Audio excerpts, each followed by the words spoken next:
They actually gauge your enthusiasm and your inclination on the topic rather than your knowledge, because knowledge can be gained during the work, but the enthusiasm, research is of course self-driven, so the enthusiasm cannot be like generated in a short interval. So through the interview, my professor, don't really know what she checked, but yes, what I could understand that she checked my inclination. She checked that would I be sustaining for a long interval, or am I there in this field for a short while just to like try it out.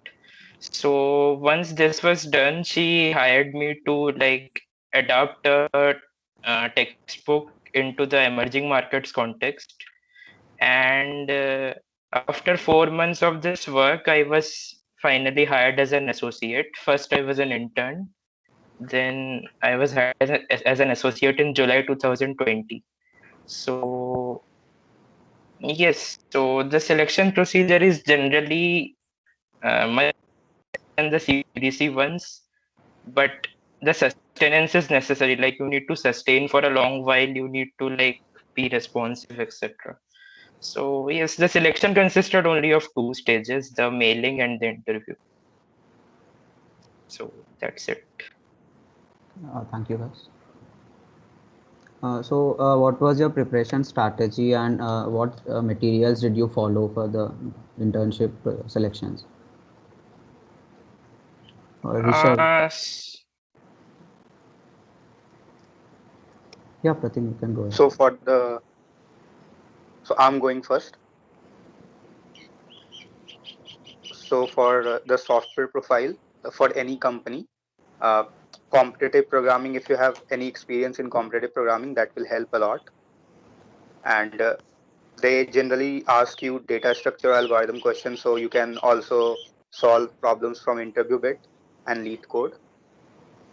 And in last few days, if you can have a friend with whom you can do some mock interviews, like he'll ask you 2 3 algorithm questions, new questions which you haven't solved already, and you can practice explaining the solutions, because explaining the solutions becomes very important, because interviewers might not know what logic you are applying, so you need to explain properly. And you also need to practice newer problem, because the problems that you have already seen won't actually come in the interviews. So do not so practice not to panic in the interview, and explain the solution well. And it is also about doing competitive programming for a long time is also frustrating, so you need to sustain that, and yeah, keep practicing, and do some computer science topics like object oriented programming, and some, if you can do some dbms topics as well, that will be helpful for software profile. Yeah.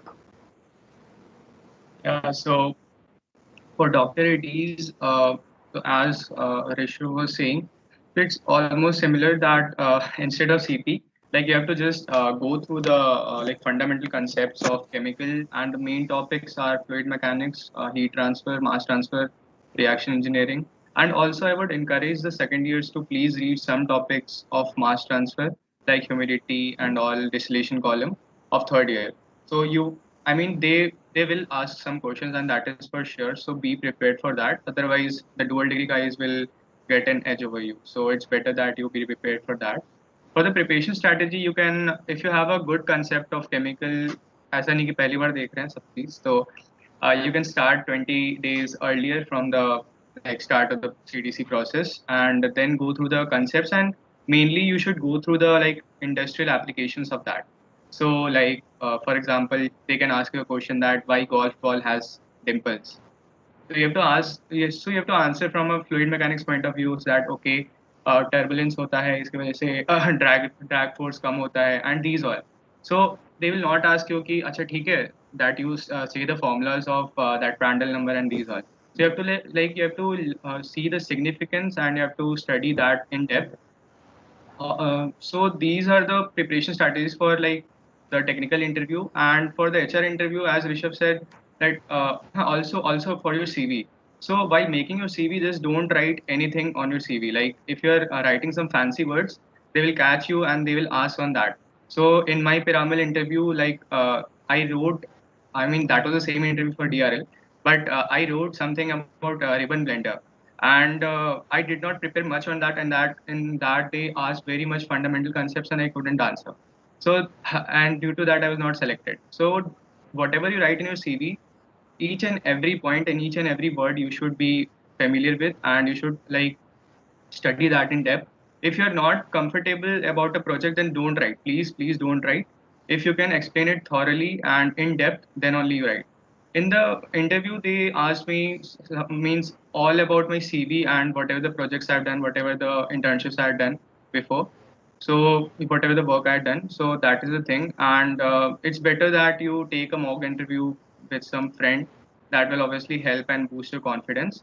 And regarding the study materials, I'll just encourage, like for fluid mechanics, Fox and McDonald and David, Inclupera David for heat transfer. So these all standard textbooks will help, and mostly focus on the industrial aspects, not only on the like just मग रहे हैं कि like इसका ये correlation है, इसका ये formula है. So that will not help. Like they will ask application of industrial applications. So yeah, that is for code. Next, Anshuman can continue. Yeah, so continuing from what Ayush said, like it's pretty much similar. It's pretty much similar preparation that you'll require for the technical interviews. You'll need to be pretty thorough with all your concepts in core, and also whatever interns or projects that you've done. You need to be completely familiar with that. I mean, whatever you're writing on your CV, that should be absolute, and like you need to be that, and those things should be at the tip of your fingers. I mean, whatever they ask you, you should be able to answer it any given time. To try not to fumble in those situations. And apart from that, like in my case, I'd also like, if you ask for supply chain perspective, then they didn't ask me anything related to supply chain in my interview. Although yes, I had done a specialization of supply chain on Coursera, just out of interest and curiosity. But yeah, I could write it on my CV as well. But yeah, they did not ask me anything remotely related to supply chain in my interview. In fact, I was really surprised that they didn't ask me any questions from core as well in my interview. They only asked me about the topics that I've covered. But yeah, don't assume that they won't ask you as well. I mean, they will definitely ask you something related to core subjects. And apart from that, they asked me a lot of details about my projects and my internships. Also they asked me about how my project can be is relevant to the real life. I mean, my project was pretty theoretical, so they asked me how can it be applied in the real life. Where do we find its industrial applications? And this was mainly done in the second interview, where the senior managers were pretty fascinated. Maybe, I don't know. So apart from that, another preparation strategy was for the GT. Like initially, I'd assumed that it would be a proper group discussion, like it happens in the offline mode, and therefore I prepared along with 4 and 5 of my wingies. Together, we prepared for the GD. We took up 2 to 3 case problems together on some online uh, video call platform, and we discussed over it in a limited time frame. We tried to help each other. We tried to correct each other wherever possible. Then, as Rishabh and Ayush highlighted the importance of mock interviews before going for the real thing. So, one of my seniors was pretty kind enough to offer me that he'll take my mock interview. He's an alumnus now, and this happened just the night before the interview. So yeah, it was a pretty nice thing. A lot of my mistakes were highlighted there. I had some time to work on them, and yeah, it was kind of a confidence booster as well, that I could understand on what areas am I lacking, and on what areas I'm doing good. Apart from that, to prepare for some of the like be prepared for some of the common HR questions that they ask. Like they might ask you, why do you want to join our firm? Then they might probably ask you, what are your strengths and weaknesses? So you should be prepared. Or the most basic question, the first question of your interview, introduce yourself, or or to tell me about yourself. So you need to be prepared with an answer. Like don't mug up an answer word by word. Just keep in mind the basic points that you want to convey through your answer. Your answer should be pretty brief. Like keep in mind that you don't speak in the interview for more than 2 to 3 minutes straight. Like the interviewer will be bored actually, and try to keep it a bit engaging. Also, regarding your CV, whatever you write, like get it reviewed by some of your seniors who have sat for interviews in the previous years, or like they'll happily accept it. They'll happily do that. That's not a problem. They'll give you your feedback, and it will be really helpful for you in that case. So yeah, that's pretty much it, I guess. So, Karan, if you can continue with Amex. Yeah. So for data profiles, typically you have to study the prop stats material, and I think like whatever study materials I'll be suggesting, it is relevant to data, quant, and any of the logical reasoning profiles, like the tests that have logical reasoning sections. So for aptitude type of tests, like the tests which contain aptitude questions as well as quant questions, there are about 2 to 3 books you should follow, and that are not very tough, and you should try to complete them. The first one is Heard on the Street. The second one is 50 Challenging Problems, and the third one is Zinfeng Zhao. And all of these materials you can find on the page of Quant Club. I think they posted it last year. You can find the complete list of materials as well. These are the study materials for this. Also, you can study from the prop stats is very basic in CDC, and it is usually followed in every profile, typically like almost every profile. So you should like if you don't have a course of prop stats right now, just take some notes from your batchmates or something and study the course material of prop stats.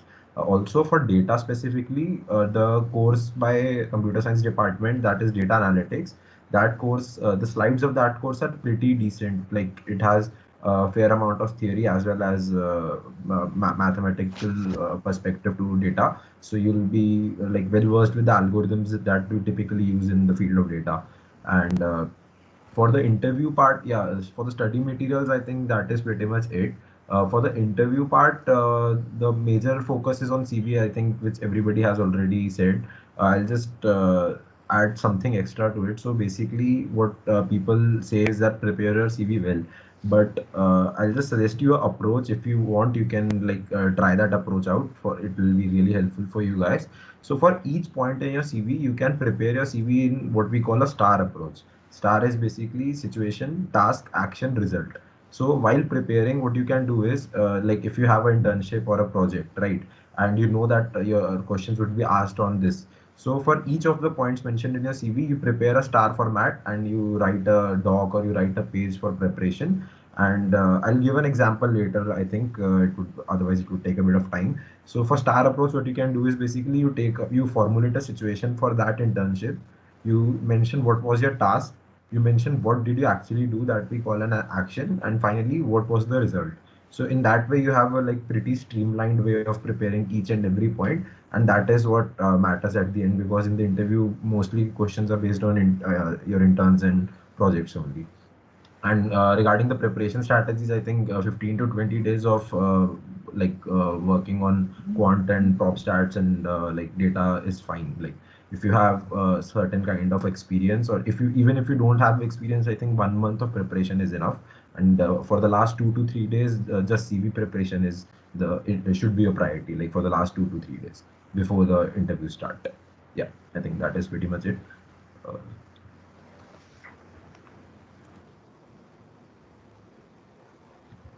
Yeah, I can go next. So, as Karan rightly said, for quant profile, probability is important.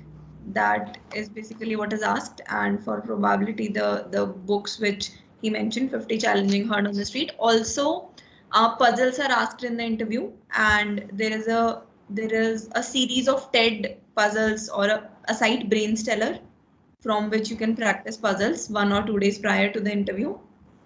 They are asked as well. Also, I did interview bit. I did coding because in tests, I think also in test of GS, there GS, JPMC, almost every tests have a section of coding. So generally these tests they have a section of maybe probability. GS has math section as well. Then there is maybe one or two coding section. So there is an easy level of coding section where you can easily solve two questions if you are comfortable till greedy, backtracking, DP, if you are thorough with that.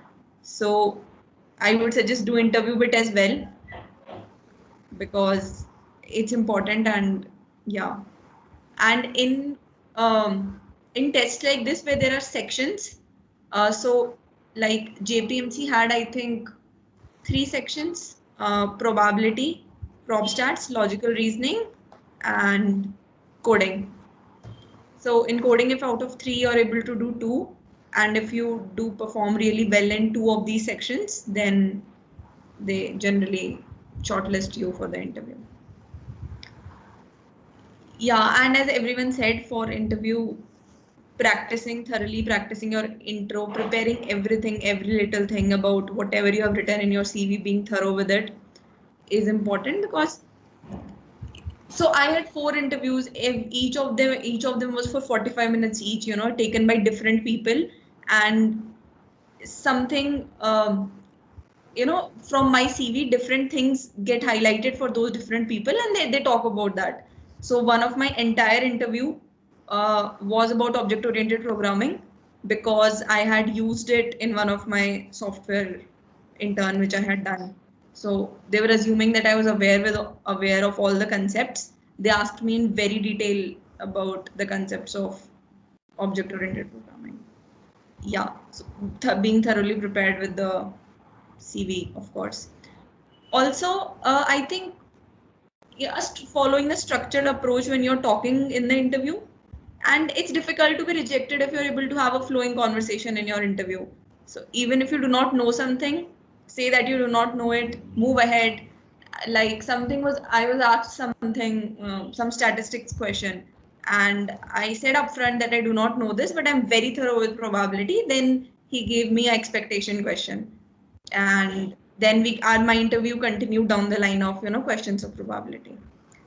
So, and in sometimes they ask you very difficult questions in interview just to see how you would react.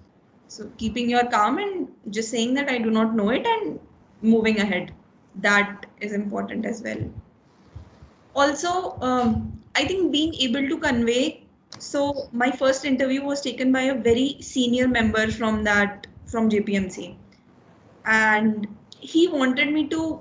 So initially I was trying to explain something in a very complex way, but he asked me, Tina, simply tell me, what did you do in your intern? I do not want any big fancy. Being able to tell something very complex in something very simple words, that skill I think is important as well. Yeah, that's pretty much it from my side. Pratham, you can add on Sorry to for that. interrupting. I just forgot to mention one thing. Also keep in mind that you read about the company thoroughly. Fine, you can just do it maybe a day before the interview, but yeah, take out some time and read about the company as well from their website, what currently they're doing, and maybe what divisions they're divided in. Knowing that stuff is also important. Like in my second interview, they had asked me, like, if you're offered an internship, then what kind of a project would you like to do at ITC? So since I'd read about the company in detail and what exactly the work they did, I was able to answer it pretty. I was able to answer it pretty decently. So yeah, keep that thing in mind as well. Thanks. Yeah, adding on to that, so I also did the same. I read about companies' values and whatever values JPMC stands for, and try to show those values by the way you talk and you explain your projects in the interviews. You try to give things an algorithmic angle. You try to, if they ask about some other of your experience, make sure you show those values which are the company values. Yeah. And one more point that I would like to say, that in the end, every interviewer would ask you to, do you want to ask something from him or her? So try to ask some relevant questions about the role or about the company. That also makes a good impression. Yes, exactly. I think I cannot specify that, you know, enough, because I remember so it's important to make the interviewer talk and to, so people who are, so 10 students will be shortlisted, around 15 students were shortlisted, and something needs to make, you need to stand out in your interview, and having a flowing conversation, making sure that the interviewer also talks in the interview and tells about maybe his experience. So as Varshit mentioned, asking about maybe his experience, or do ask something, do make the interviewer talk as well to you. So That helps. I asked him about how the work from home is going for him. So he explained pretty well. So that was a fruitful conversation. So in this way, you can. Yes, so in my case also, the like I felt my first interview was ending very early, like it was hardly to 25 minutes, and I felt that it should have gone a bit longer. That probably many of the things have not been covered. So just as an icebreaker, I asked them towards the end that what were they responsible for at ITC? What is their average day look like? So the panelist told me all about it. Like he went in full detail about whatever he did, how was his day, and what was he responsible for. So yeah, it was actually pretty nice knowing all that beforehand, if before going to that place.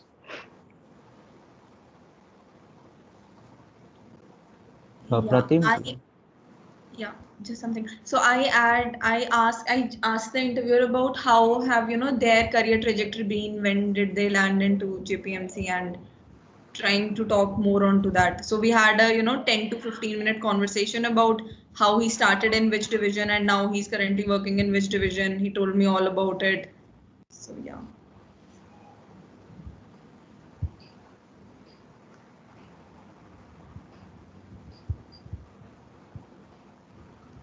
Pratim. Yeah, so again, is different than all of my uh, preparation would also be like much different from what the rest have mentioned. So again, as I mentioned, as Tina also mentioned, you don't need to delve into the technicalities because you are in second or third year or any which you are in.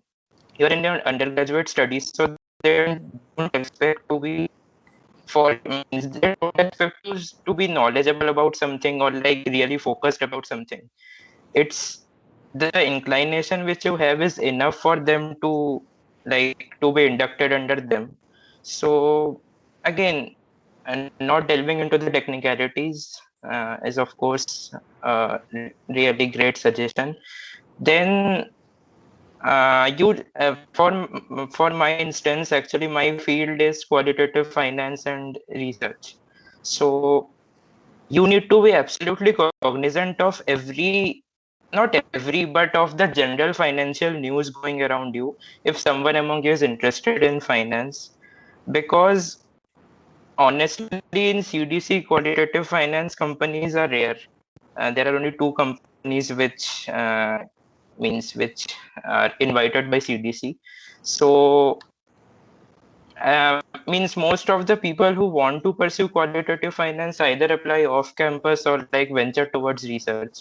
So in my case, I had started my preparation way back in October 2019 when I was in my second year, third semester. So I had taken up a simple course at VJSOM, but it at least made me aware that what finance is. And see, that's the starting point, right? You need to be aware what is the subject you are studying. If some of you are studying machine learning, if some of you are studying data science, etc. So first of all, of course, capture the basics because questions will be asked from the basics. They won't ask you any advanced concept or anything. Mm, in my second round, that is the interview, though it is not per se an interview as compared to the CDC Gruel CDC interviews being taken. But yes, I was asked about like as I mentioned, my topic was the negative interest rate environment. So then in 2020, the LIBOR rate, if some of you would be aware of that term, the LIBOR rate was recently replaced, or like was in the process of getting replaced. So my professor actually asked, like, what are your suggestions regarding this? How do you think this is going to affect the financial institutions? So I had read a tweet about that just a week ago interview, so I could answer that pretty well. So this is what I'm saying, like you need to be aware of the current financial news, the upheavals which are occurring in the financial world.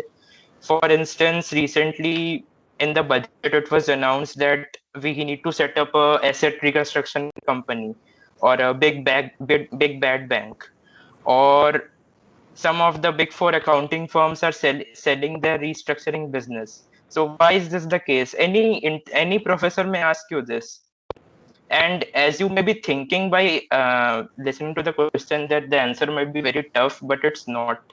So once you get the basics, you can venture into reading financial articles on either Thomson Reuters or Mint or anything. There are many financial news sources available out there. And secondly, again, you need to be really aware of the basics. I'm stressing on this because you can't be aware of the advanced concepts available, because this means it is impossible for you. Are in your second year, how can you be aware of such concepts which are being used by investment banking firms or in advanced research? But try to gain as much knowledge as possible through the current affairs, through the current upheavals, because that's what will lead you to a particular topic for a project, and that's what will help you to like progress into the field of research. Again, research is self driven, so you need to work hard on yourself. No one will push you. They will just fire you or provide you a letter of recommendation or anything.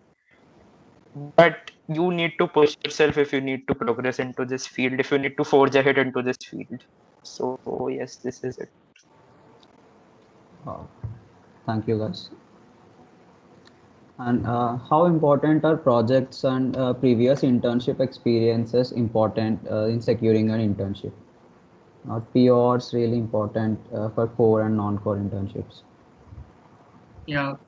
So for Dr. ADs, they are very much like focused on the past projects. Like the first question they asked from me that please explain me your projects. They did not ask me anything about my intern and all. They just told me that what projects have you done.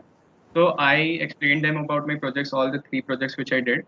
And then they asked, the whole interview was like focused on those projects only. So regarding the regarding the projects in Dr. AD, they are very much focused on that. So for DRL, it is important. And for previous internships, yes, obviously it helps in CV shortlisting and all. For DRL, I mean, for CV shortlisting, I mean, they are mostly based on CG criterias, and GD is the most important thing. So I'd not say that these should be there, and PUR is not at all important for Dr. ATs. I mean, yeah, honestly, they are not important. They do not stress. Also in HR, they can ask that what experience have you got, or how can these help in this. So yeah, for Dr. ADs, projects are important. Past experience can help, and yeah, PRs are not important.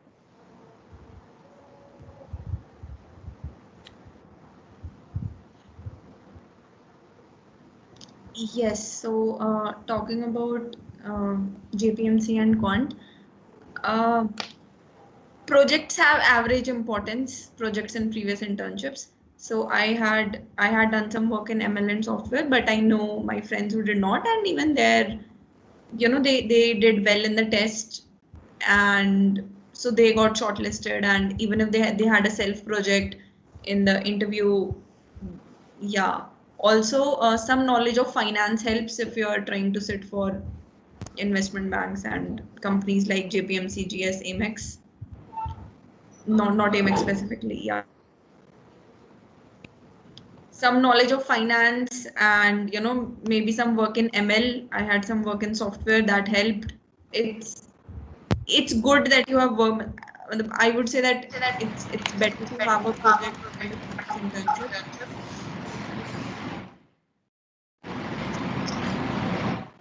Coming to PORs, so they were not talked about in my interview, but I think it's important in terms of it's a talking point, and if someone, uh, if someone if someone wants to know something about your experience, wants to know how you work in a team, they might ask you about that experience. That's all it is. Yeah, so like adding to it, so some of my friends who were in the same interview and same panelists, so those who did not have any projects in chemical, so they asked any random questions from any topic, and obviously my means it is very low probability that we can answer because they asked hard questions and any random questions. So if you have some projects, so they'll ask the questions revolving around that, and it's very easy to answer on the topic which you have done and which you are familiar with. So that I would say that projects can help in this and it can be a talking point. Like otherwise they will go fully random and they will ask from any topics and then you can fumble and yeah, so that would create a bad impression also. So yeah. So I'll try to answer for a software perspective.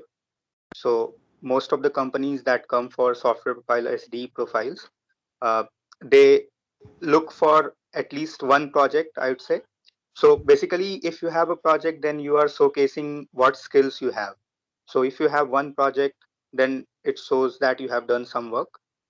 And also there is one difference that if you are a dual degree student and you are sitting in your fourth year, then they expect that you have some work experience. Some companies may not, but some companies see that if you have previous internship or not. But since I was in my third year, so they they did not even ask about like any previous work experience. They talked about like the one project that I had uh, in the software development. And for any technical, I think CDC intern, I don't think POR is of that much important just to get the internship. Uh, the interviewer might be interested in it, but I don't think they will. If you have not performed well in the interview and you have POR, you are not going to get through that. So yeah, if you have, it's okay. If you don't have, it's also okay. So having projects is very good. Previous year internships matters in some companies, won't be that much impactful, and POR I think does not have any impact in your selection for the software profile at least. Yeah. All right. So for companies like ITC, Unilever, and all, highlighting mainly on POR. So uh, I'd say they are a bit on the important side here, since there will be some questions. There will be some specifically HR questions that they might be asking you about. Like in my case, there was one question in the first interview by the HR guy, and he asked me about relate an experience where you played a major role uh, in bringing an organization or probably your team out of a difficult situation. So so since I had a previous experience with Team Cart in campus, so I was able to relate a possible experience. That experience was not real, obviously, means, but it helps you to at least frame out something in your mind. It opens up options for you. It gives you something to speak up. It gives you something to speak about, and that way it's pretty beneficial. Apart from that, projects and internships, like, they mainly serve as a purpose of experience. I'll say, my project is currently in microfluidics, and it was nowhere relevant to the people taking my interview for ITC. But the fact that I did the project, I did something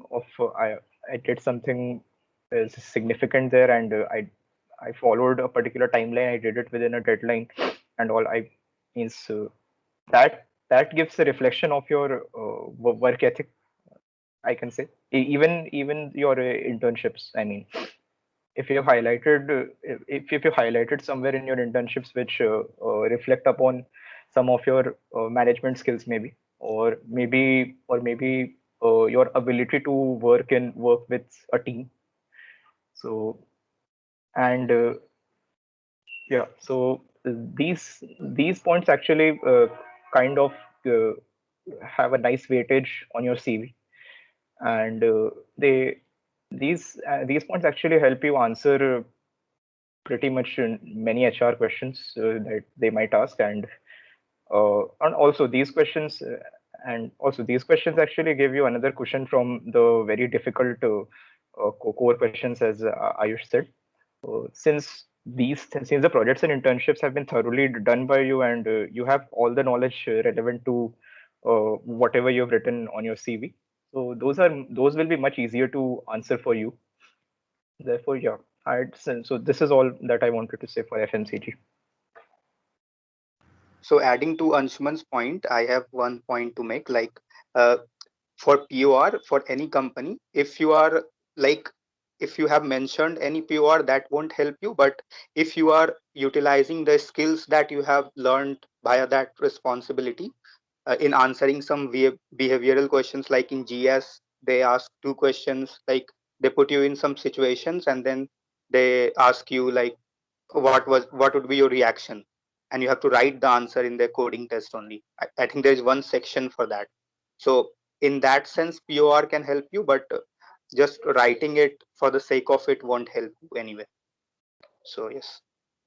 Yes, and for also interviews, like I haven't faced the actual interview, but from what I've heard and read about it, like interviews like PNG, those companies interview are completely non-technical, and they're open for all the engineering departments. So they focus mainly on your CV, and they ask you a lot of behavioral questions. Mainly they are standard questions and are repeated in most of the cases, but having PORs or previous internships also give you more options to answer those questions comprehensively. And apart from that, like with the whole CDC process, whatever company you sit for, I mean, like they just don't want they just don't want a person who is really good with technology. I mean, apart from that, they're also looking something for in you. I mean, you have to highlight something which is your main selling point, I can say. So in that way, these three things are pretty uh, significant. Okay. Yes, adding on to that, Yeah, so continue. Yeah, continue. yeah, thank you, Karan. Yes, so adding on to that, I had 2 rounds of PNG. I did the final round of PNG, and it was completely behavioral. My projects and my internships, that's all that was, you know, that's all that was talked about. How was my experience? I had written, leading experience of leading a team. That was talked about. What were the challenges you faced? If you are put in a situation like this, how do you act? They try to see my values by my past experiences, and it's not simple as in they ask something and you just tell anything, but they will question you, they will interject you, they will actually ask you, right? So they were really important for companies like PNG. PORs are important, and your internship experience is also. They do not ask anything technical. They would not want to know, the details of my ML project, but they would want to know, was I working in a team and how were the team dynamics? How was, yeah, things like that. Yes, Karan, you can continue. Yeah, so coming to data profile, so like initially like internships, projects, and PORs, if you have all three of them in your CV, typically I'll say it's a well-balanced CV, and a well-balanced CV is usually effective in consulting and finance. Finance like consulting companies as well as in finance companies like Deutsche Bank, Nomura, and Credit Suisse. For data specifically, PORs do not have a significance in your interview experience, but they do have some kind of impact. Like I'll say it's an implicit sort of impact in CV selection, but it's not that important if you have good projects and internships.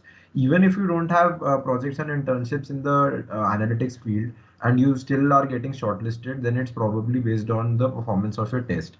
But whatever internship experience and projects you have mentioned in your CV, that will kind of shape your interview experience. So for me, if because I had analytics experience in my CV, my whole interviews revolved around that only. But for some of, and that's why I completed it in 2 rounds only. But for some of those who didn't have actual analytics experience, but may have performed well in the test and had decent CG, so they also were shortlisted for the interviews, and their interviews revolved around basic analytics questions, not from the CV, as well as some puzzle and quant questions. So yeah, that is like if you have some projects and internships in your CV, at least for analytics, it will help shape your interview in that sort of direction. And again, coming to PORs, it's not that important for analytics as well. But yeah, as correctly mentioned by I think Anshuman, it helps you shape your interview in that sort of way, because if you have some experience in societies and something like that, you can answer any sort of question. You can basically shape the interview in that direction. Like it's a very strong misconception that the interview is being shaped by the interviewer, but it's actually being shaped by the interviewee. Like whatever you want to say, the interview will revolve in that direction. So that is very important. If you have PORs, you can shape your interview in that sort of direction. Yeah, that's pretty much it. Also, I would like to add that like I did an FT in my second year, so it helped me in my HR question. Like they did not ask me what I did there in the technical question. So HR asked me that what challenges have you faced in life? Give any two challenges. So I did not prepare for that. So at an instead it came that okay, I had these challenges that I had to cook myself, I had to manage the money and these all things. So you can share your previous internship experience also, that these were the challenges you had faced in your internship and how did you overcome from that. That also shows your like work ethics, as Anshuman shared, that you have to complete that in a deadline and whatever the challenges you have to overcome. So that also, I mean, that can also be a point of talking. So like this also, that they can help the previous internships too. Yeah.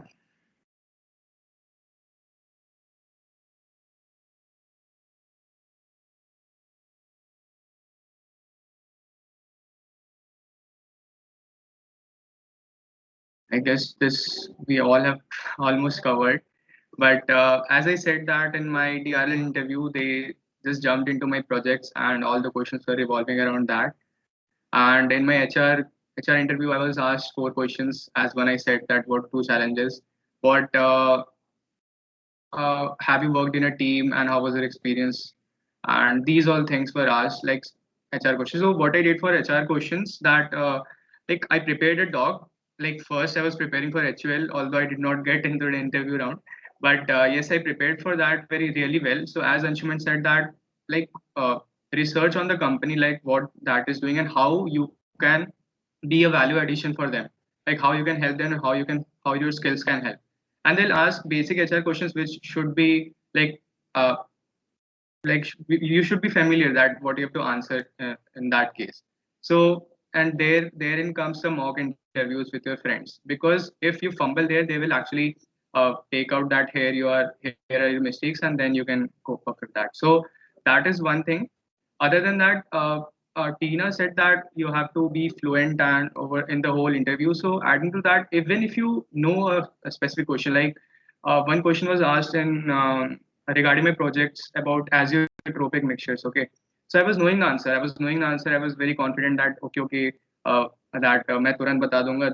They will be impressed. So this was going on in my mind. But what happened that in day 3, I had my pyramid interview, and the most basic mistake I did that जो मेरे को आता था वो मैंने एकदम जल्दी जल्दी बोल दिया. I spoke very well. और जो नहीं आता था उसमें I was like fumbling. So they want to see that are you like trying to attempt that question or not. Even if you don't know, you tell them that okay, sir, can I get 30 seconds or not. So after that you answer, and that is what I did in my DRL interview, and it went very smoothly. So that is what I'll say, that even if you know the answer, like pretend that okay, you are thinking over it and you are not just mugged up and like said, even if you know the answer then also.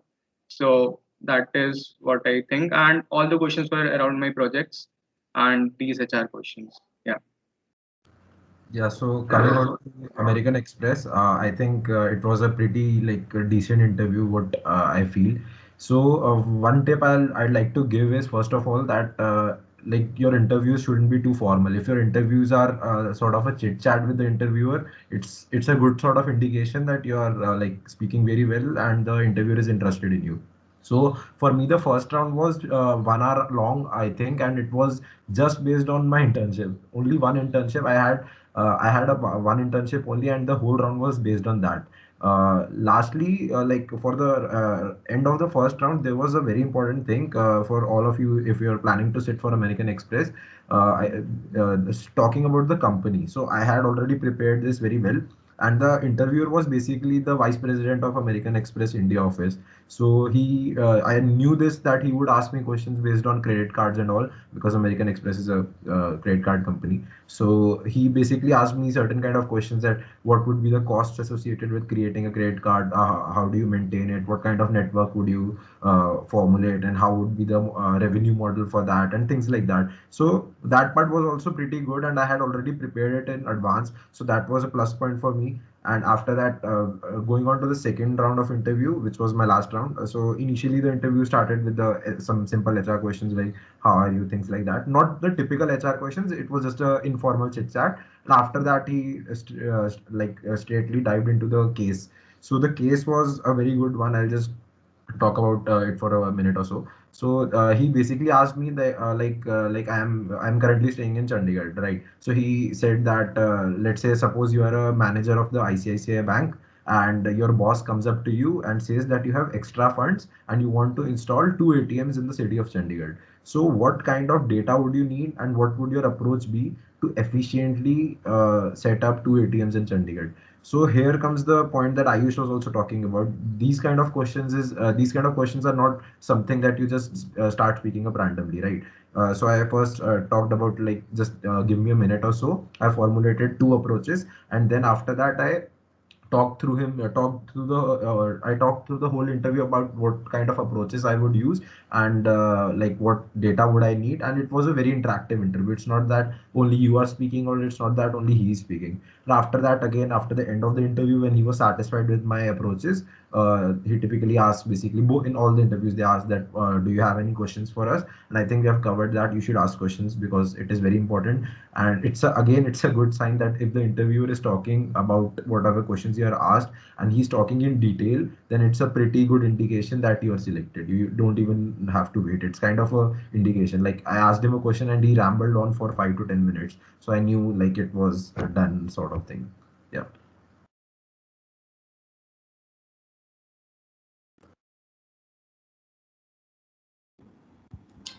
Yes, talking about my interview experience. So as I mentioned earlier, questions from PropStats, object-oriented programming, and puzzles. These were primarily asked apart from my intern experience and explaining the algorithm or explaining whatever I did in my internship. So one important thing is, so there were 3-4 questions which were straight directly from 50 challenging problems in probability. The direct questions, same picked up numbers. And as Ayush said, do not just blurt out the answer if you know it. I had done it. I literally remember the book, the puzzles, all the questions. But no, you need to pretend there that you're solving it, you're analyzing it. You need to think out loud, process each step, tell them how you are approaching the problem, and then finally try to reach at the solution. Yes. So this happens in quant interviews. The puzzles which they ask, the probability questions can be different, but puzzles are generally, there's a standard set of puzzles you get in on Geeks for Geeks, Brainsteller. They ask directly from that. Yes. So also there were a lot of questions asked on expectation. I mean, yeah. Also in GS, a lot of questions are asked on expectation. Also some questions on number theory were asked, and yeah, apart from this standard quant things, a question was there on pigeonhole principle. yeah, that's pretty much it. So for the software profile in JPMC and what I have heard from my friends also for other companies, they will ask you like proper competitive programming questions in at least one rounds. So they will give you like the problem statement might look ambiguous, so you need to clarify the problem statement first, and you need to put it in a format that you can solve by using algorithms. So first you need to ask questions to the interviewer, and the questions should be based on like strings, DP, graphs, and standard data structures like binary tree, linked lists, those things. And the interviewers will always help you. So try to ask them whatever doubts you're facing. And if the question is like you have to write 50 lines of code, so always try to ask the interviewer if he is following what you're writing, and try to explain every line of code in the manner you can do. And also try to name variables properly so that he can understand what does that mean. Like, do not use A, B, C kind of thing. So, and also if you are told to write complete code in whatever language you want to write, then try to write it in a functional manner. So try to make separate functions to do separate things, so that your code looks cleaner and interviewer will also uh, get to understand it easily. So yeah, and obviously do not panic when a question comes that you don't know. Just try to figure out even the brute force solution. Sometimes that also helps. Like, one of my friends got into the company by just telling the brute force solution, because the solution was pretty much difficult. That he came up with the exponential solution, and they also accepted that because the other person couldn't even get the brute force one. So try to tell brute force solution if you are not getting the correct solution. And if you are doing mock interviews and you know that this question is like you have done it just yesterday, do not just try to tell the answer at once. Try to fake it, try to pretend that you do not know. Either tell that I have done it, or do it in a way that you are doing it for the first time, so that it makes a good impression. That's it. Oh, okay. In my case, in the ITC interview, it started off with the general introduce yourself, and then it went on to my internship, which was in operations and marketing at a small startup. So regarding that, regarding those questions, they asked me about the net worth of that startup, which I was unable to answer.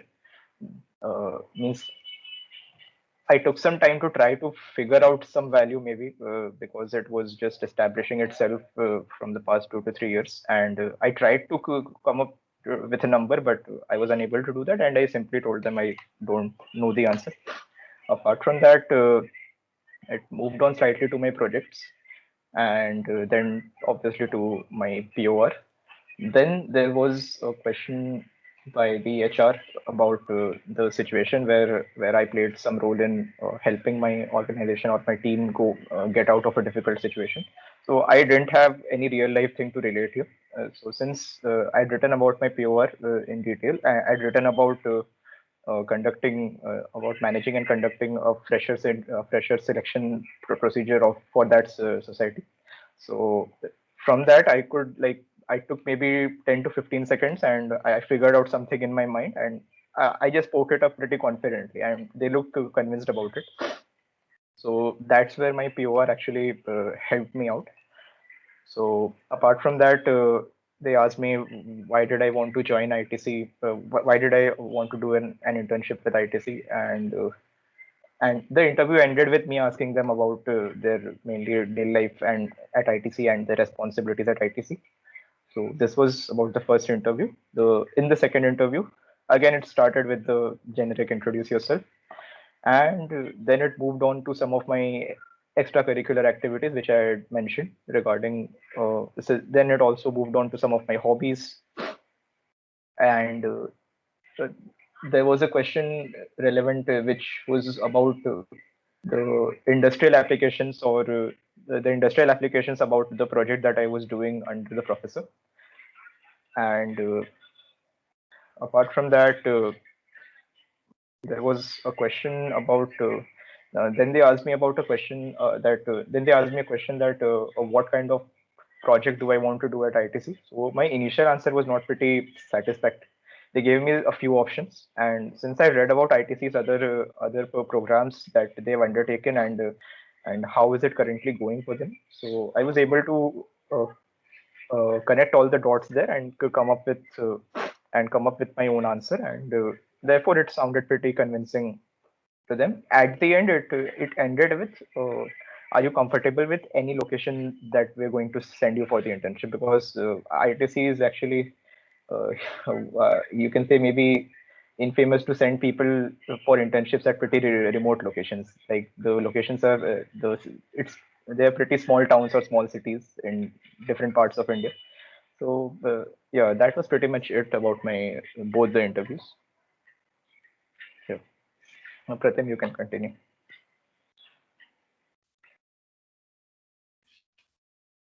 Yeah, so uh,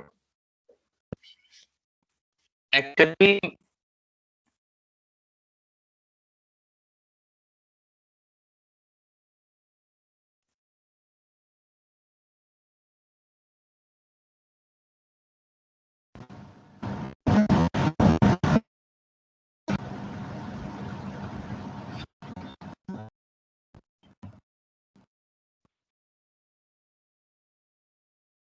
I think there's some network issue. hello. Yes, Pratham, we can hear you. Yeah, so regarding my research, means regarding the interview and all, again, see, research is basically all about projects. So you need to means give emphasis on your projects. They don't care about PORs at all, professors. So of course, PORs add to the aesthetic value of CV, because if it's all academic, then the a student from a reputed technical institute won't like the CV won't look good then. So of course PORs are not essential, I may say, but yes, they add to the value of your CV. But no one asks you about PORs in a research interview. Also, some professors may be overtly pedantic about your previous projects. They may want you to elaborate on some statistical measures which you used, just to check if you have progressed into the project honestly, or like have you just done it for the sake of doing it. So while some of the professors are really relaxed in their interviews, they just want to gauge your inclination. Also, as far as projects are concerned, as far as taking up internships in foreign is concerned, research internships in foreign, you need to at least have a research project in India or a prior experience before applying into a foreign university, because most of the professors you may find, those who have applied in the winters, may have got the response that please do some preliminary work before applying to us, or please do a project before applying to us, because they feel that applying after a project, of course, adds to your knowledge repository, of course, but second, it justifies your enthusiasm and inclination, and that's what research projects in foreign are all about. So you will of course learn during the work. I learned a lot during my work during the 4 months as an intern, and after that as an associate, I learned quite a lot than I knew previously. So yes, this is basically the thing about research projects being universities. So yes, fine.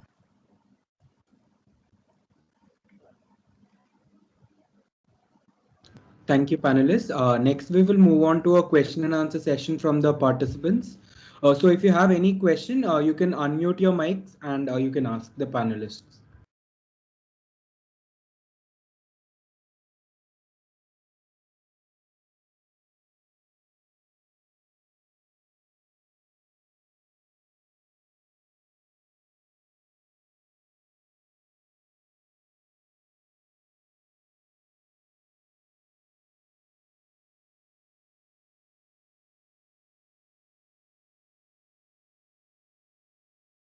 You can give us the feedback also that it was boring, interesting, could be.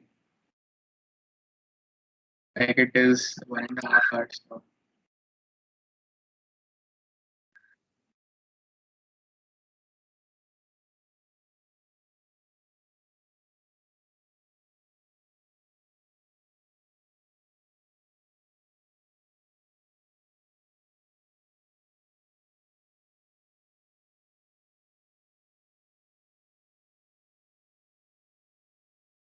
You don't have to be formal. You can ask in Hindi also. I mean, informal way. तो कुछ तो बोल दो.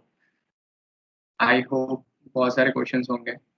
I get many DMs questions. मैं देख रहा हूँ participants में भी बहुत लोग मेरे को भेजे हुए हैं. You can ask here. I mean, हाँ मतलब तो हो सकता है तुम्हारा कोई क्वेश्चन होगा, मतलब you're hesitant to ask, but और भी लोगों का वो क्वेश्चन हो सकता है. सो ये जेन्युइनली सबका प्रॉब्लम एक साथ हो जाएगा सॉल्व तो अच्छा ही है. फिर बाद में सब एक साथ डीएम करोगे इंटर्न के time.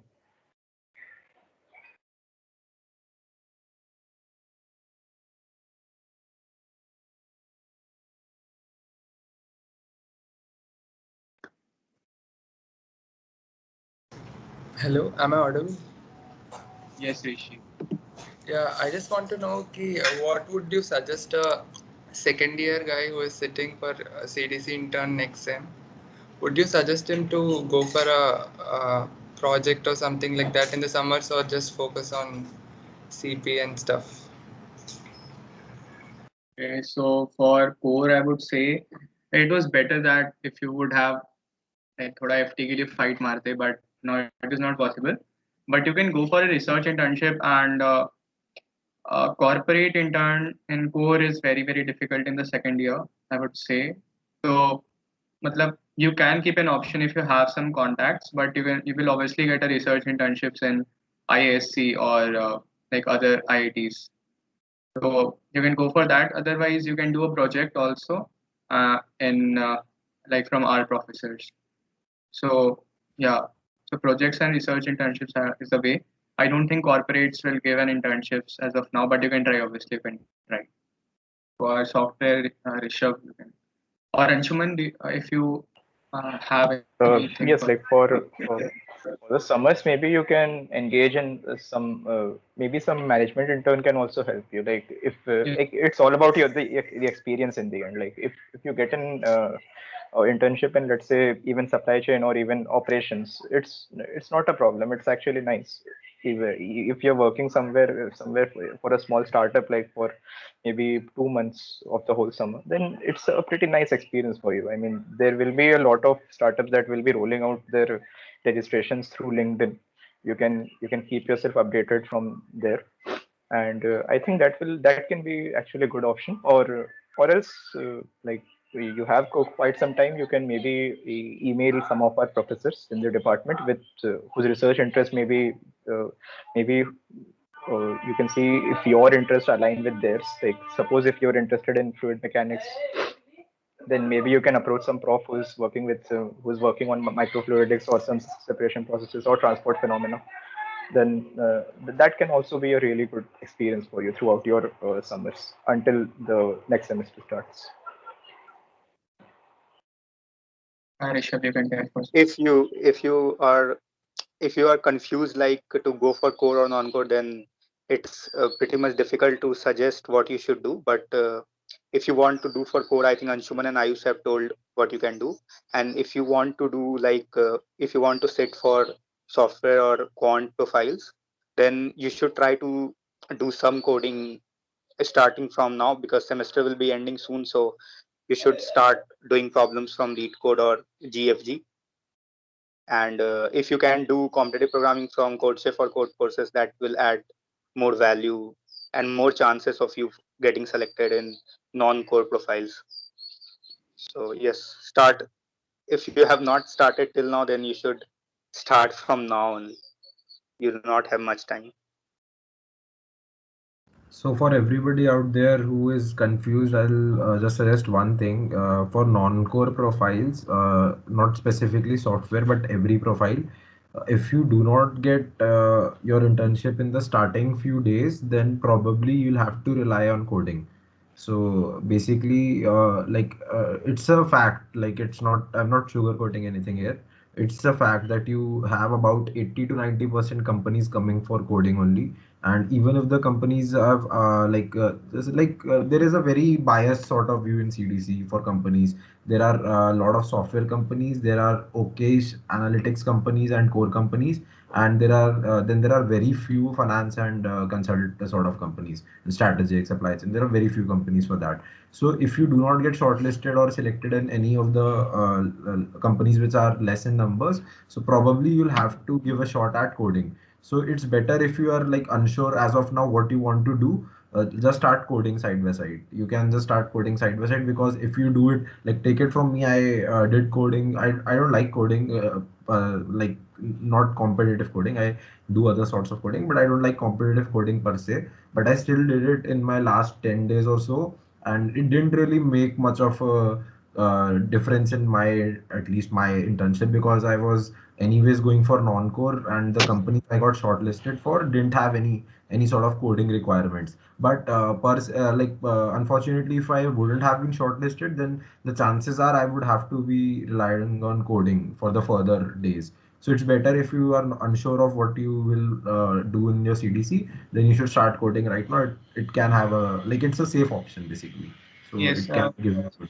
Yeah. So adding to Karan, I'm giving an honest review.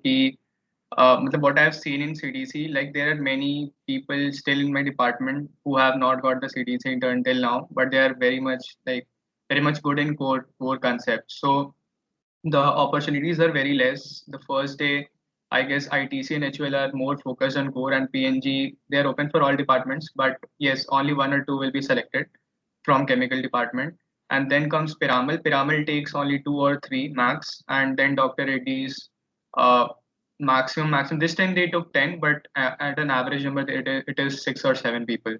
So all in over, it is like BTech plus dual, it is around 12 to 13 people going in core, 12 to 13, yeah, going in core. So so there is very much competition, and after day three, that when the TRL comes, after that no companies come for like specifically for core. I, I think Reliance comes in February, but it's too late. So you should focus on, I mean, not you should not focus only on core.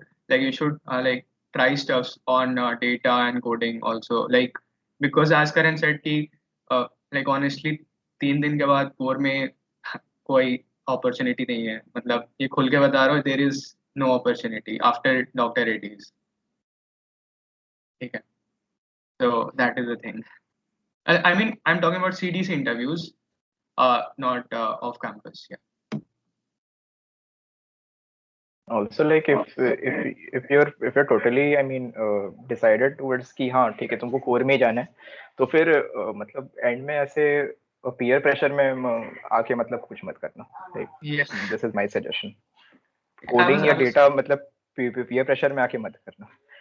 Means I was telling about core, like the true reality about core, तो about CDC internships. So वो बात है. Yeah.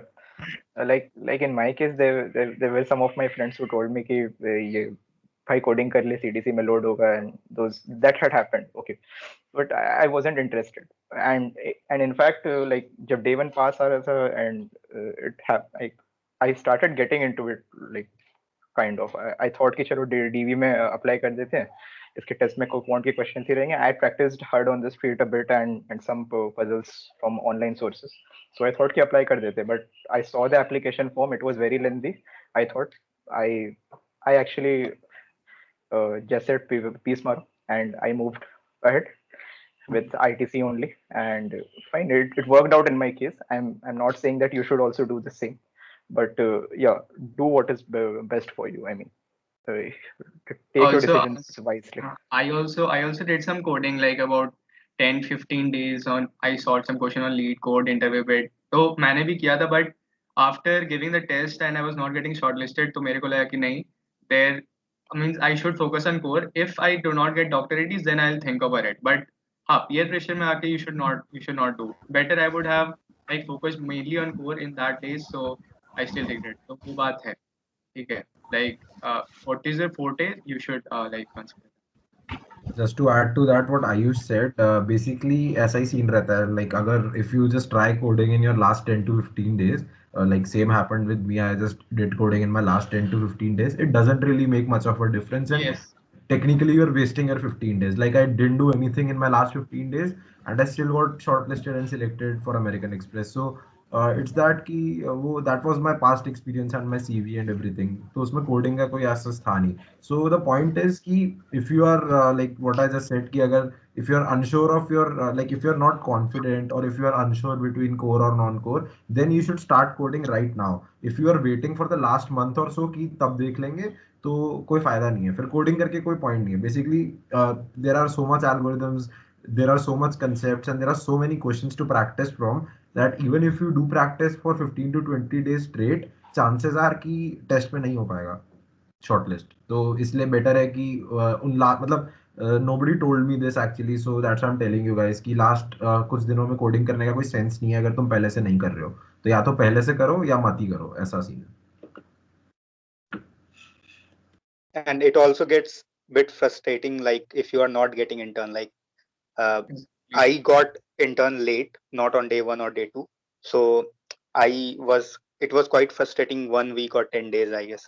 So you should try to get it on day 1 or day 2. If, matlab, at least try to get it on day 1 or day 2. Uh, prepare for that only, because And it one will thing be I very would, frustrating if you don't get on day 1 or 2.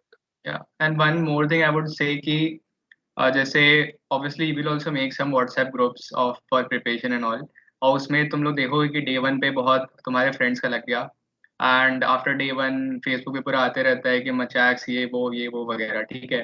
तो at some point of time like Anshuman का ठीक है, it is day 1 वो ये नहीं face किया, but ठीक है, like I also faced कि हाँ यार मतलब कहाँ गलती हो गया, like एक अजीब सा मोड में तुम लोग चल जाते हो, ठीक है. So don't make that happen and your day will come, that is what I would से. क्योंकि मेरा भी लगा था 13 दिन बाद, और 13 दिन मेरे को बहुत ज्यादा बीटी हो रहा था कि लाइक क्या होगा क्या नहीं होगा. So like don't get into that, your day will come, that I would say, ठीक है. Because there are limited number of seats, किसी का लगेगा किसी का नहीं लगेगा, और तुम लोग का डे 3 डे 4 पे लगना ही लगना है. तो like you have to keep this in mind, ठीक है. And just for a fact ऐसा लाइक होता है, ये चीज मेरे को पता है कि लोगों को बीटी होती है कि डे 1 नहीं लगा और दोस्तों का लग गया, ठीक है. तो जस्ट फॉर अ फैक्ट, अगर तुम्हारा डे 1 डे 2 नहीं लगता है ना, तो भी there are like a heavy chance कि तुम्हारा बेटर लगेगा जिसका डे 1 पे लगा उससे, ठीक है. मतलब मेरे बहुत दोस्त हैं, मतलब मेरा डे 1 था ठीक है, बट मेरे बहुत दोस्त हैं जो जिनका मेरे से बेटर इंटर्न लगा है, मेरे से बेटर पैकेजेस हैं, मेरे से बेटर कंपनीज भी हैं. ऐसा होता है. It's not like hard and fast rule. ये बहुत हाइप्ड है कि CDC day 1, CDC day 1, it is very hyped, but ऐसा कुछ नहीं है. Like even if you get a day 4 और डे 6 और day 8, the thing that matters is कि जिस कंपनी में तुम जा रहे हो एंड जिस प्रोफाइल में तुम जा रहे हो, you actually like it, that's what matters, ठीक है. चांसेस आर कि तुम्हारा बेटर भी हो सकता है, क्योंकि डे 1 में कुछ कंपनीज ऐसी भी आती हैं डे 1 डे 2 में, लाइक जिसमें बस people sit for the sake of sitting in CDC and getting it over with, कि करके खत्म करते हैं वाला सीन, ताकि बीटी ना हो बाद में. But the process of enduring it through the days and finally getting a good intern is also a thing that you should keep in mind. It's not necessarily कि तुम day 1 day 2 के चक्कर में ही fight मारो, क्योंकि फिर तुम्हारी expectations बहुत हाई होती हैं and then you will be frustrated more. तो पहले से ही बस सोच के चलो that you should be just comfortable getting an intern whatever day it is. Also, if you get an intern, try to help your peers जिनकी नहीं लगी है. Like give some time to them, take some mock interviews, क्योंकि तुम उस stage से गुजर चुके हो, so they will have to like go through that stage in at some point of time other days. तो यार तुम लोग भी काफी help कर सकते हो, and that actually helps, ठीक है. And also talk to your seniors also. Like after my Piramal interview, like जैसे करण बता रहा था, उस समय मेरे को एक्सपीरियंस नहीं था, तो मेरे को लगा कि यार नहीं लगेगा कोर की अपॉर्चुनिटीज बहुत कम है वगैरह वगैरह. आई वाज इन मतलब अनदर मोड में था मैं. तो like don't let that happen, like talk to your friends और लाइक सॉर्ट इट आउट, ठीक है. Like friends will like help you in this situation, that I would. One point for the non opportunity for the software and quant roles, like there are very less companies that will be opening for software profiles. Uh, there are many companies that come on campus, but they will be opening for Circuital only. So that might also frustrate you. But grab the opportunities that you get, try to give all the tests properly and get through it. Yeah, I'm sorry, but I just like to add one thing. This shouldn't frustrate you. This should be actually a good thing for you, because what happens is I've seen for my batch and for other batches as well. If you have a lot of options, then you cannot get streamlined and focus on what you want to do. You just like, again, for software also, chemical department के लिए इतनी companies नहीं खुलती हैं definitely, but जो खुलती हैं, your effort should be on that, not कि क्यों नहीं खुली, क्योंकि you cannot do anything on that and that is fixed, right? अगर तुम्हारे लिए सारी खुल जाएंगी, then you'll be just, haphazardly working on everything. You'll be giving a lot of tests and won't be focused for any company. तो it's better कि अगर तुम्हारे लिए कम companies खुलती हैं, then you'll be focused on those few only. तो वो एक एक्चुअली ब्लेसिंग इन डिसगाइज है। उसको फ्रस्ट्रेशन में मत लेना कि यार मेरे उसके बैच के मेरे बैच ही के लिए खुल गई जो सीएस में है, मेरे लिए क्यों नहीं खुली। You can not do anything about it, ठीक है? तो फ्रस्ट्रेट होने का भी कोई पॉइंट नहीं है वहां पे। Any There other is a question on the department. There's a yes, question on the department group. So core में जाने का क्या profit होगा compared to non-core if the person is not clear but want to do something better? Yeah, see, if you want to like, see, DRL is a like proper core profile. Okay, there will not be like management stuffs in that. You have to read research paper or do experiments or whatever. Okay, like manufacturing R&D किसी में भी होगा, but it will be proper core profile. And this you know that थोड़ा पैसा कम रहता है because of which like लोग नहीं आना चाहते हैं यहाँ पे, ठीक है, like थोड़ा पैसा कम रहता है, तो like you have to like see on your interest, as Anshuman said कि like if you're interested in core then you should go for core. ऐसा नहीं है कि like तुम जबरदस्ती कोड कर रहे हो, because I've talked to seniors after 2 years down the line you will think that अरे यार ये जॉब मेरे को like इंटरेस्ट नहीं कर रही है, ठीक है, तो at that time, that point of time you should not regret. So in terms of money, like good FMCG like ITC, PNG, HUL, and Piramal, like Piramal not FMCG, but yeah, it has a techno managerial role and it also stipend is very high. So yeah, you can try in that. Otherwise, in terms of money only, I'll say that मतलब फायदा का बात. Otherwise, if your interest is in core, then you should like go for core. Sai, I think this only you ask or something else. I think Yeah. I can add to that. Yeah, I think I can add to that regarding a non-core perspective. So, मतलब जितना मेरे को समझ आ रही है, you are more concerned with money, right? So it's basically if you go to non-core, so core से you have less switching options. ठीक है, मतलब I think Ayush would agree. If you work in core starting from your career, entry point is your core, then you don't have much switching options because your previous experience in core won't translate well to other fields, right? But for non-core, even if you have, let's say, similar packages to core, then what benefit would it give for you is that if you want to switch your careers after 1 or 2 years, like typically everybody out of KGP works 2 or 3 years in the same job at max, and then they maybe switch a career or they do MBA or sort of stuff.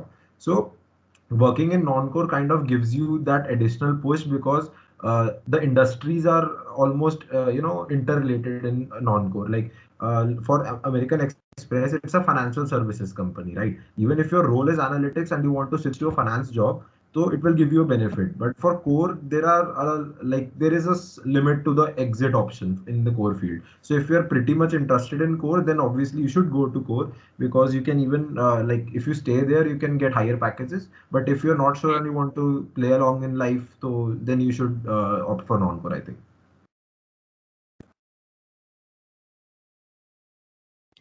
Hello, I have one question.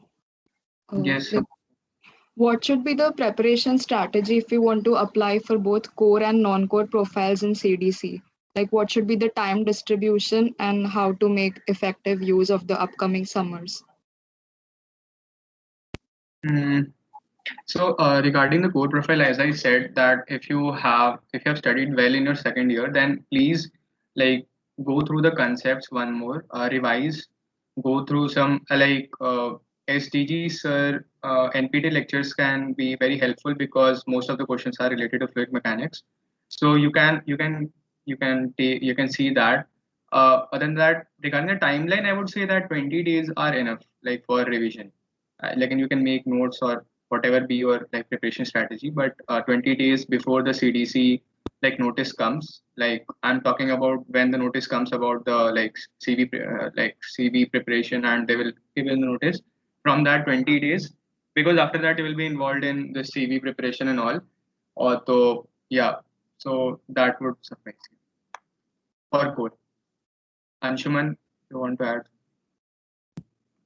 No, nothing much to it. I mean, like just like it kind of also depends on your current situation. I mean, if Yes. you have a project or you don't have a project, or maybe you were completely inclined towards non-core up to some point, and you slightly developed some interest in core after the fourth sem. Maybe then you should maybe give some more effort towards revising some of those topics that you're not very comfortable in.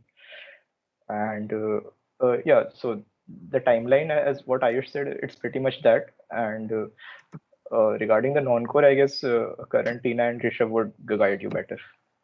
Also, one thing I would say that please spend your time while making your CV, because that once it is submitted, you cannot change it. Okay, so it's not like that कि चलो ठीक है 8 दिन का window है मैं 2 दिन में करूँगा. Like my friends have done that and in the end it's so frustrating कि वो लोग कुछ भी लिख के और वो लोग बस डाल देते हैं. So that should not happen. You should not add any fancy words which you don't know. Okay, so you have to take care, because once the CV is submitted and then they will ask. Also, what like the stronger point you should add in the first like top of your CV, because mostly an interviewer like starts from the top and they'll ask from there. So that is also one thing. Also, like just a disclaimer from the beginning. ERP का CV making portal is very bad. Okay, Yeah. it has a lot of errors and glitches. So काफी frustration आएगा CV बनाते समय, like you're putting some spaces and it just messes up in the final Yes. preview of your CV. So yeah, so that's why you need to spend a adequate amount of the time there. Time दो आराम से लिखो, थोड़ा patience रखना पड़ेगा उस case में. Yeah, also you should copy, like there are sections like for internships you are writing other sections, so there will be many sections like for the content, so it's better that you copy that and paste it in the doc, because indentation की like बहुत लग जाती है वो मतलब last में, and you will just get 1 hour in the last minute, तो उस समय तुम्हारे पास time ही नहीं रहेगा, so that should not happen. Paste everything on Grammarly, I guess, and then Yeah. correct everything, spelling and grammatical errors. Yes, वो last में तो हो ही जाता है. लाइक मैंने भी लाइक सबमिट करने के बाद देखा तो कुछ मिस्टेक्स थे, तो बट लाइक टेक केयर कि वो नहीं हो. और जितना रिव्यू कर सकते हो उतना अच्छा है. लाइक जितने लोगों को दिखाओ, सीनियर्स और अपने बैचमेट्स. यस समझ रहा हूँ. Like actually I didn't get a clear cut answer to my question. Like I'm inclined towards both core profile and software profile. So is it that I do CP and simultaneously I work on my core profile? Is it like that? Karan, you can take that. Like would one project in each profile suffice? So No, You I can think that you have Have options for to 3 CVs. yes. You have an option for 3 CVs, so you can make one CV for code and one CV for maybe software, and other for maybe data profile, if you wish to sit for all of them. Yeah, Yeah. also one more thing that like in HUL I saw that they were not shortlisting the people who have done many projects on non-core stuffs. Okay, so like take care of that also. I think Anshuman would have also gone through that they were not shortlisting the people. So I was shortlisted Some of because my I did friends. not write anything non-core in my CV, in my like core CV. So what happens is, Samira, so for core and non-core, it's better that you have exclusive and exhaustive interns and projects for at least core and non-core CVs, right? So like if you are inclined towards both core and non-core, it is definitely better that you do at least one internship or project in both the fields, and you prepare separate CVs for both. But in case of non-core only, if you want to prepare different CVs for different profiles, then you can have some sort of overlaps in internships and projects. Like it's possible that one project would work well in both analytics and finance profiles. That is the case. But for core and non-core, it is usually suggestible that you have different CV for core and different CV for non-core. Like not completely different, just the internships and projects part. If you feel there is some sort of internship or project that may help you in core as well, then you can put that. Because as far as I remember, and I think in PNG, I had the same CV in PNG that I had for my analytics profile, and I was still shortlisted for that. So I don't think it should be an issue in some companies, but definitely it's better that if you have separated your core projects and internships from your non-core projects and internships. Yeah. Yes, even for ITC, like some of my friends who later bagged internships in software and data, they also got shortlisted for the GD at least. वो अलग बात है कि some did not appear for the GD or maybe or like some appeared for the GD and they did not make it to the interview. That happened, but I know some people who also made it to the interview. But yeah, in general, like prepare a core CV and a non-core CV differently. That would help you more, I believe. Hello, I was also having a question regarding core. Regarding the research intern, like how one should apply in another institute. Yes, see, so for that you have to make a cover. In another institute, like you want to like apply in some foreign university or like other ITs or so. Like Domestic. in India only, but Okay. other. Yeah. So see, so the procedure is like you have to make a cover letter, like explaining what you have done, what your past experiences, and why do you want to do a project in that professor, like these all. Then you have to attach the CV. Obviously, you have to make the CV. So this is the like mailing procedure. Okay, the cover letter and the CV. Like how can you find that? You can go in the specific websites of the like each IITs or IISc Bangalore, whatever, and then you can like find out the professor whose profile is inclined to your field. Okay, like in the field which you are interested, and this is how you will get the professor like in India. Like I think that it will mostly apply in other IITs, so you can go in the IITs and you will like easily find out the profiles of the professors.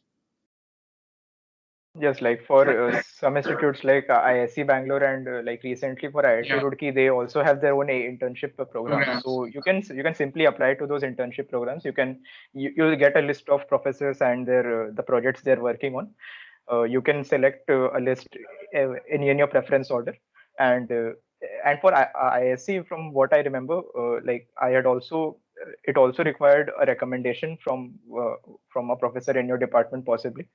So during that, so when I was applying for ISC, I did not have a project until that time. So I'd simply asked SDG sir for that, since he knew me a bit and he taught me fluid mechanics in the third sem. So he happily agreed for it. But sometimes recommendation is also necessary for that.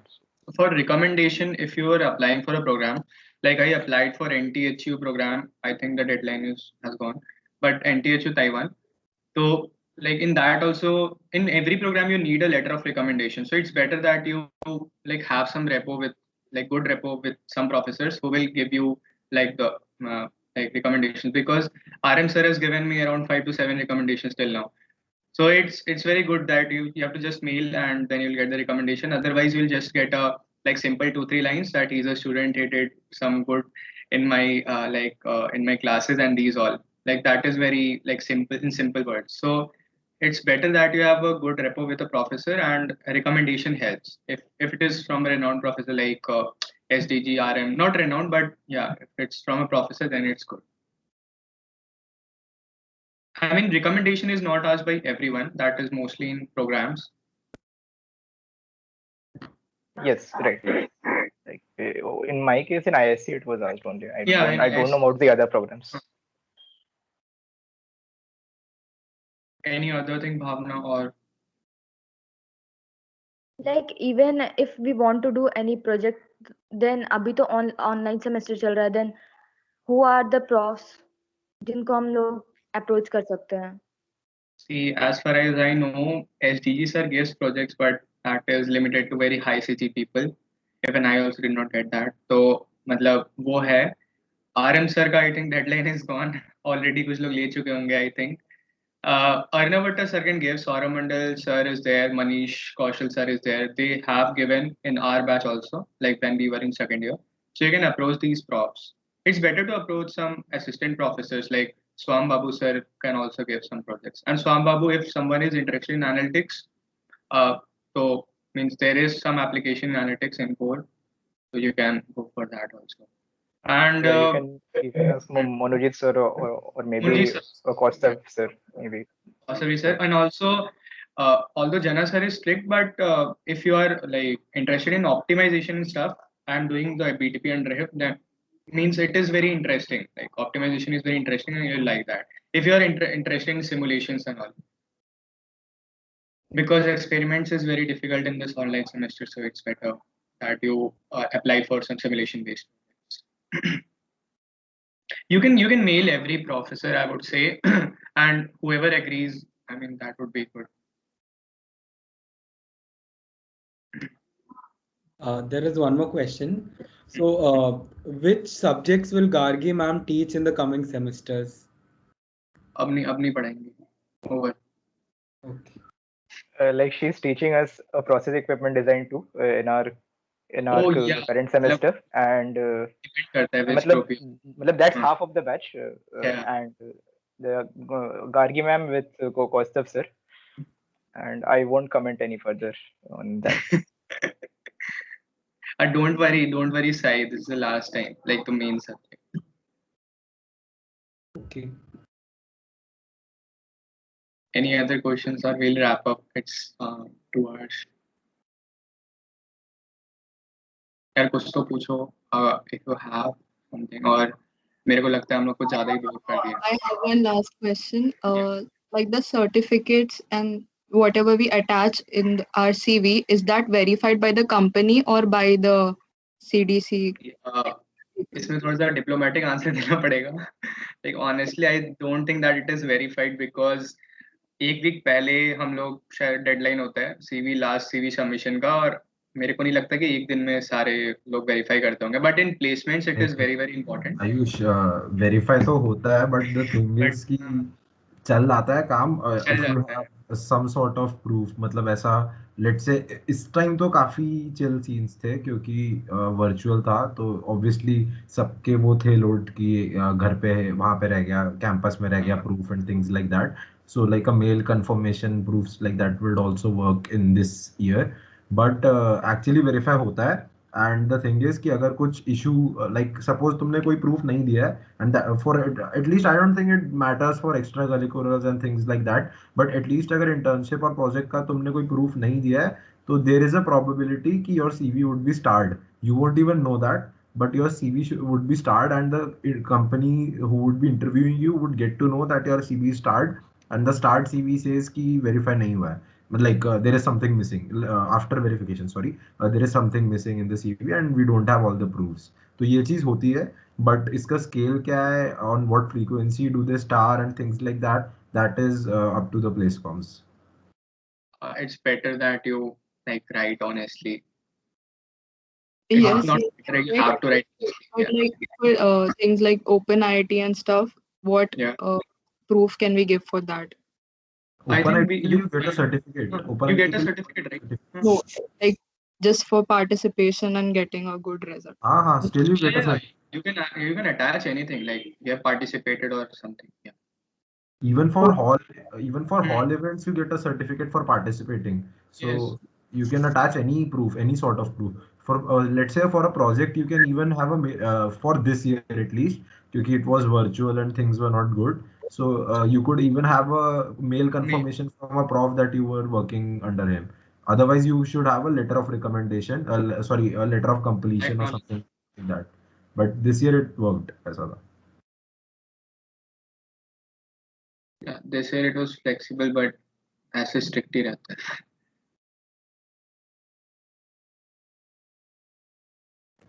Okay, yes, thank you. Yeah. Any other questions? Last question.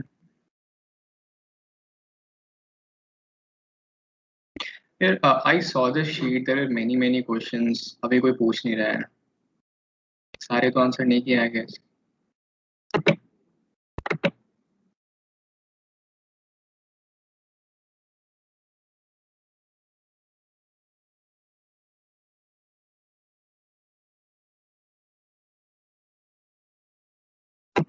Hello. Yeah. Like for like I want to ask for quant profile, if we are targeting that, like how much time should we devote on coding, and how much time should we devote on other stuff like puzzles and prop stats, or thoda bahut like finance? Right. Tina, would you I like to can, take it? yeah. I'm audible, right? Yeah. So I can tell you how I went about it.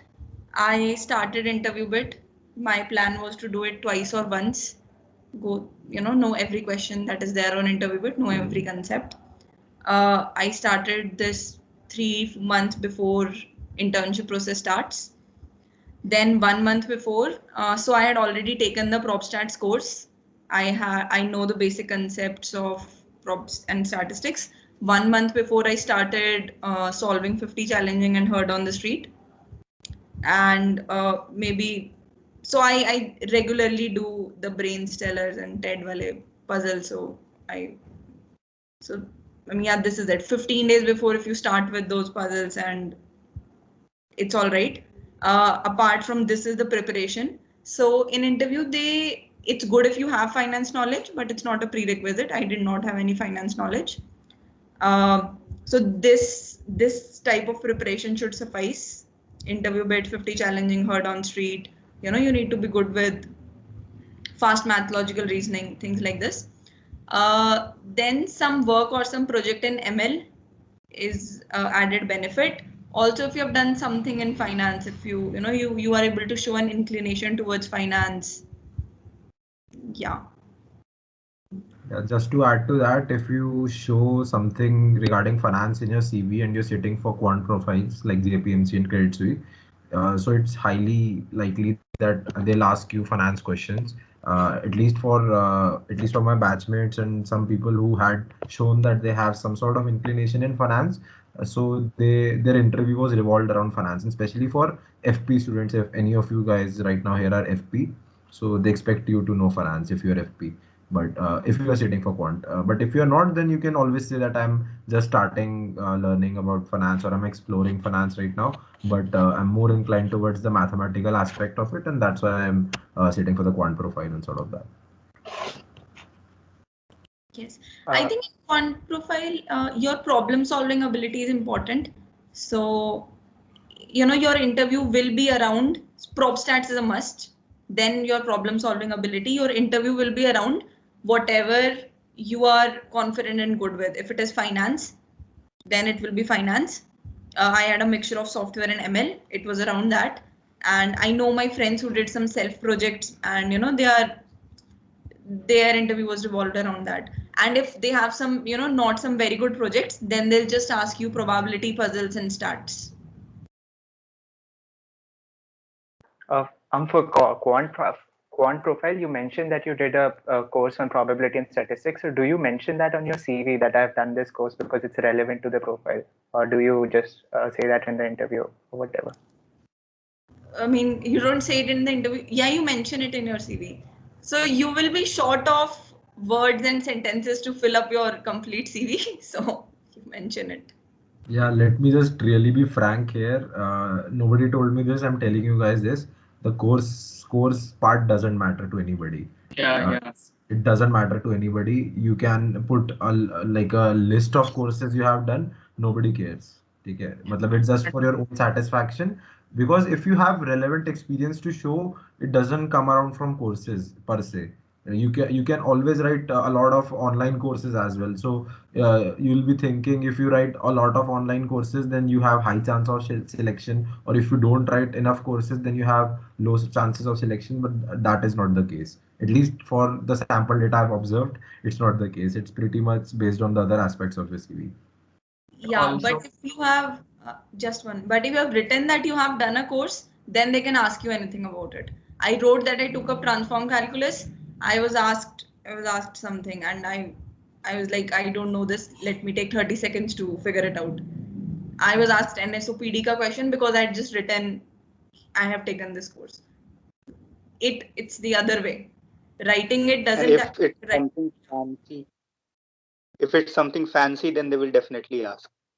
Like they will be also curious, like what you have done in this course. So they will try to ask.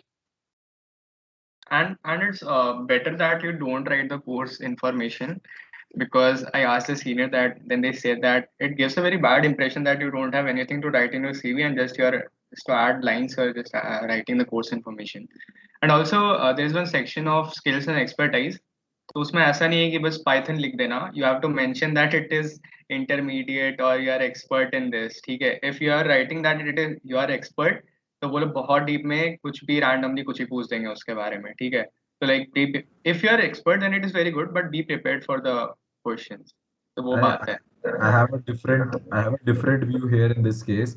Like I didn't mention intermediate and stuff like that, but I mentioned a lot of skills. So if you have less amount of skills and you need to fill your skills and expertise section, then definitely adding words like intermediate, expert, stars, whatever, that increases the space, right? But I had a lot of skills to mention. I covered 2 lines in the skills only, so I don't think I should have written intermediate or expert. So that depends, right? That depends on whatever. You can even write packages for ML. Like if you're sitting in analytics profiles, you can even write packages, and the company officials who have worked in that field, they know what kind of package and what kind of field is related to that. Like let's suppose you have written NLTK package, so they know that it's an NLP sort of thing, and you have some experience in NLP. They may even question you on that. So that is one sort of thing. You don't need to write intermediate, expert in every package or everything, because it's sort of a subset of Python. So that's the thing. If you just mention Python, then you should write intermediate or advanced. But if you're writing a lot of things, then it's not needed.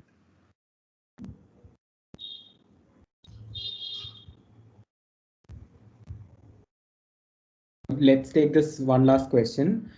I get there's a question in the department group. I get opportunities, but I back myself due to lack of confidence. Ki I don't have enough knowledge to do the job, be it internship or projects. What should I do now?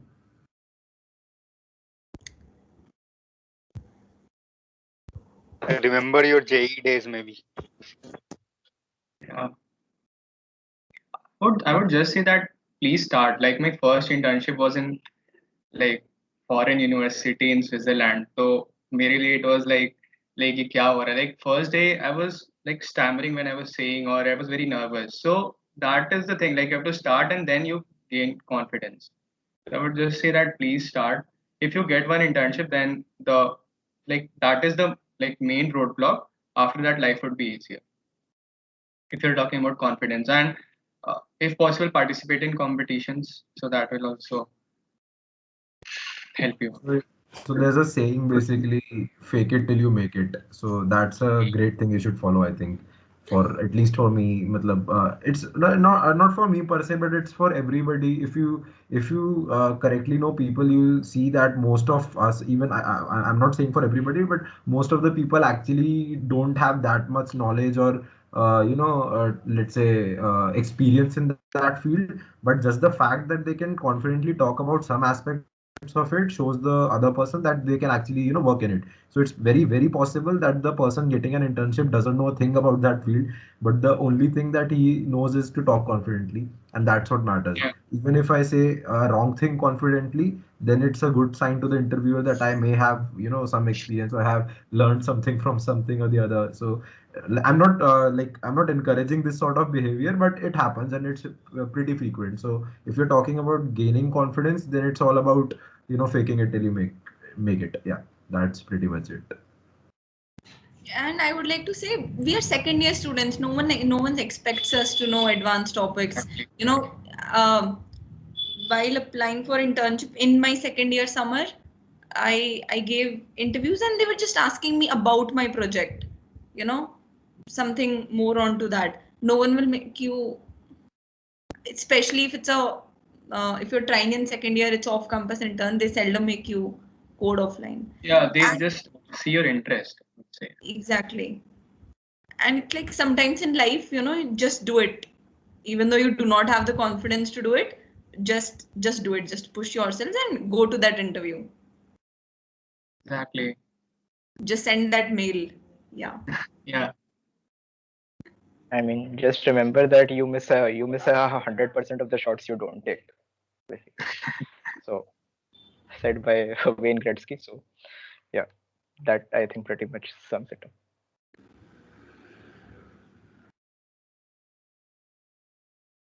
Okay. Any more questions? अब तो मेरे ख्याल से नहीं होगा. I have one more doubt. For quant profile, do companies come for like investment strategy? Like, do companies come for algorithmic trading, or do investment banks come? Like, which role comes for interns? So I think only Quad Eye and Credit Suisse may be their internship role. I don't think even that has algorithmic trading. I mean, the work that you would be doing in intern will not be algo trading. Namura is there. Namura's quant profile won't open for you unless you are a CSMNC guy or girl. But this year, I think they did something great. I think this year they opened it for FP as well. So if you are an FP student, you are a CS person or a MNC person. So Namura quant profile is the one which actually deals with the algorithmic trading and stuff. Other than that, Quadai has some sort of aspect of algorithmic trading in it, but it's not algorithm trading per se. Like it's not just you have to code algorithms and stuff. There are a lot of sub profiles in that. And other than that, IBs come, but they don't have a specific profile for algo trading. IBs come, like Credit Suisse comes. There's Deutsche Bank comes, and then like other Credit Suisse also comes for Credit Suisse. This year came for two profiles. I think one was quant and the other was model risk management, something like that. So what they offer you in that is pretty different from what you think it is. So, but if you are just focused on algo trading, then I think Quadai won't be opening for you. I think chemical people cannot go to Quadai. So the only option you have is Namura Quant if you are an FP student. That's it.